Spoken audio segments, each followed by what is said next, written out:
What is going on, YouTube? It is good to be back for yet another episode here on Life on the Fly.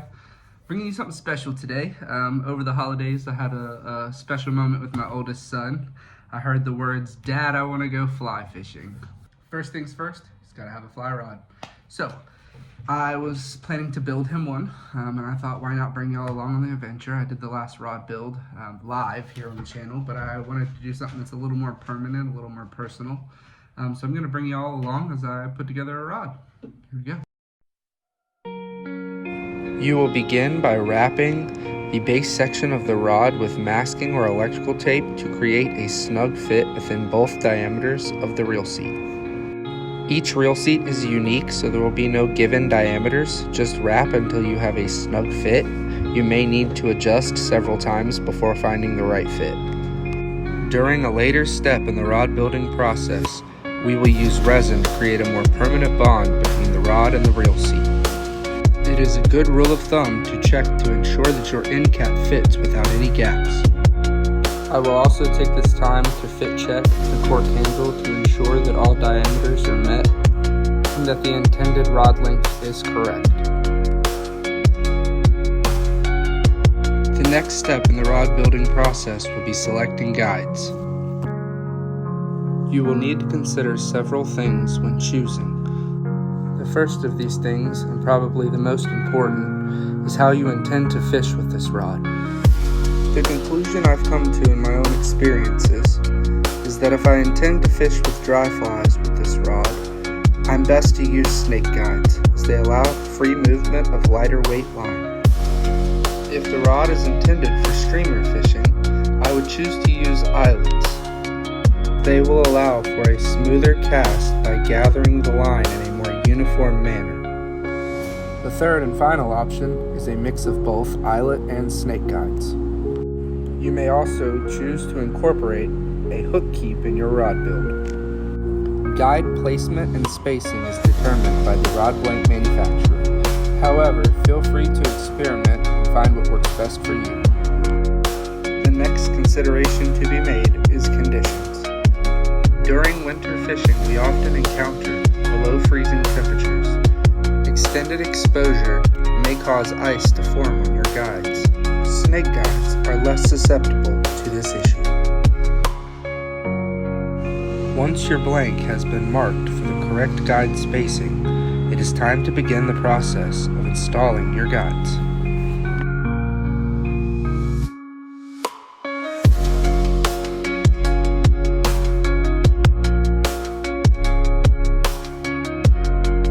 I'm sure there are a million ways to go about this process, but I have found that using a small strip of painter's tape to attach the guide to the blank has been the way to go for me.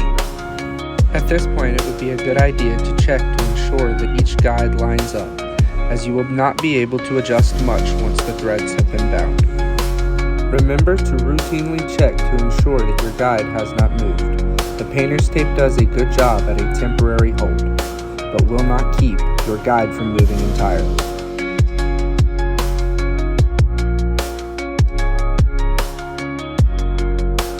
At this point, we are ready to secure our guides with thread.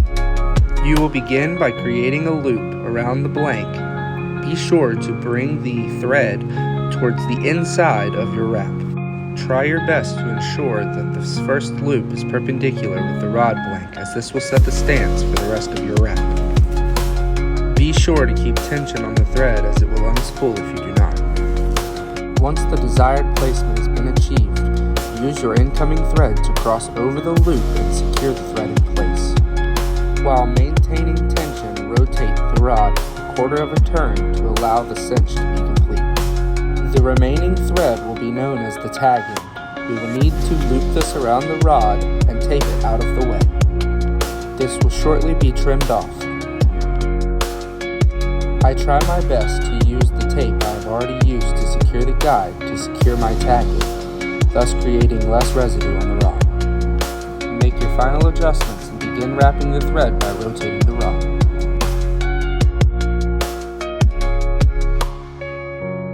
Just like anything else, start slow and take your time.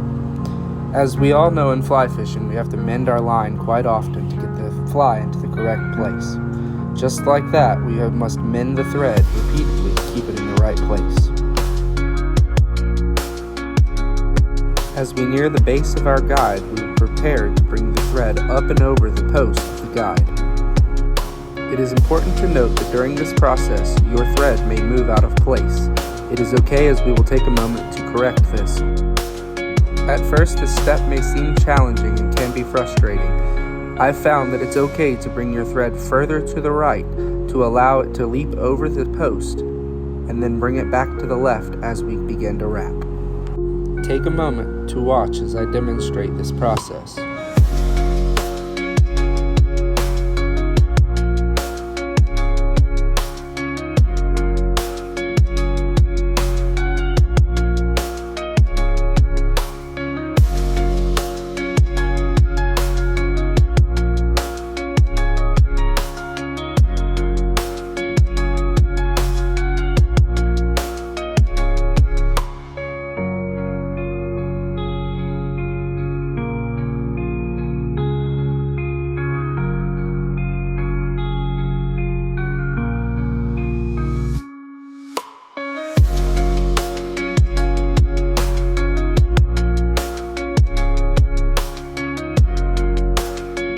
Although some choose to do it before now, this is when I like to snip off my tagging.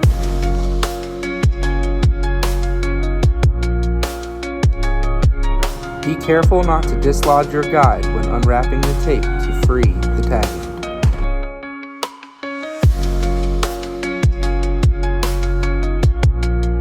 A quick snip and we are well on our way to securing our first guide.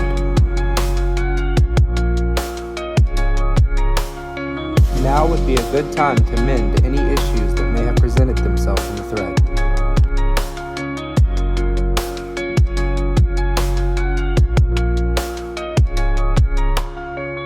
Once this is complete, we will secure our thread pull. It should be noted, for the cleanest build, we should try to do this step on the same side for each guide wrap. By doing so, we will create what we call the dirty side of the rod. This side of the rod is often hidden by how the angler holds it.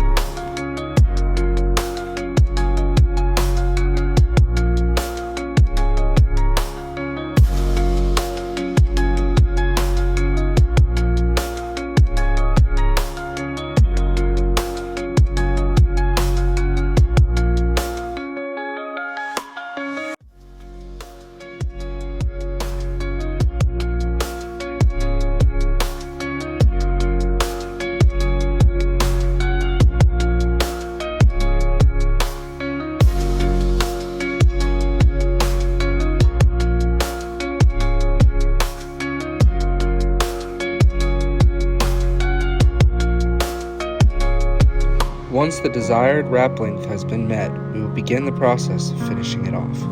It is important to remember that we must keep tension on the thread through the entire process, otherwise it will unwrap. Once your thread has been snipped, you will need to swap hands and place one finger on the thread to keep it from unwrapping. Using your other hand, guide the tag end through the loop on the thread pull that we installed on the wrap earlier. Pull tight so that the thread becomes secure, and adjust your left hand to begin to pull on the thread pull. Do not overcompensate, but pull the thread pull just underneath of the threads. We will now trim closely so that there is no tag end visible once the thread pull has been removed.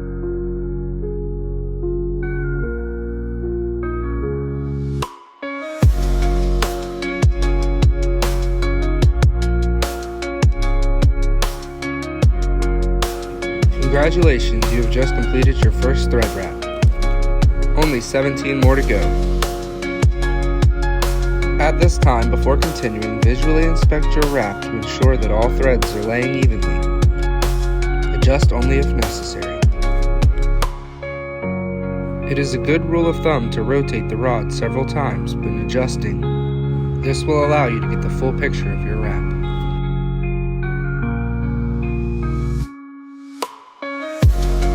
This exact same process will be repeated on the opposite side of the guide. If you choose to use single foot eyelet guides, this process will not be needed to be repeated.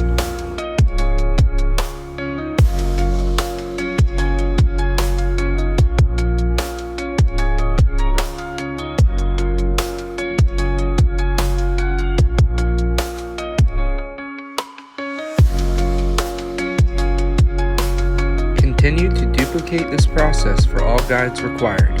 If you choose to use a hook keep, you will need to do this exact same process for it as well.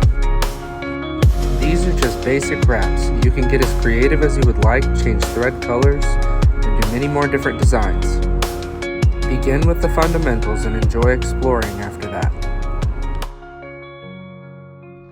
And with that concludes episode 1, y'all. We will be bringing you episode 2 of this rod build in the next few months.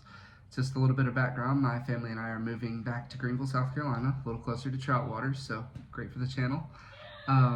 But during that process, y'all have to bear with us as I won't be having a whole lot of time to record content. And as always, tight lines and keep life on the fly.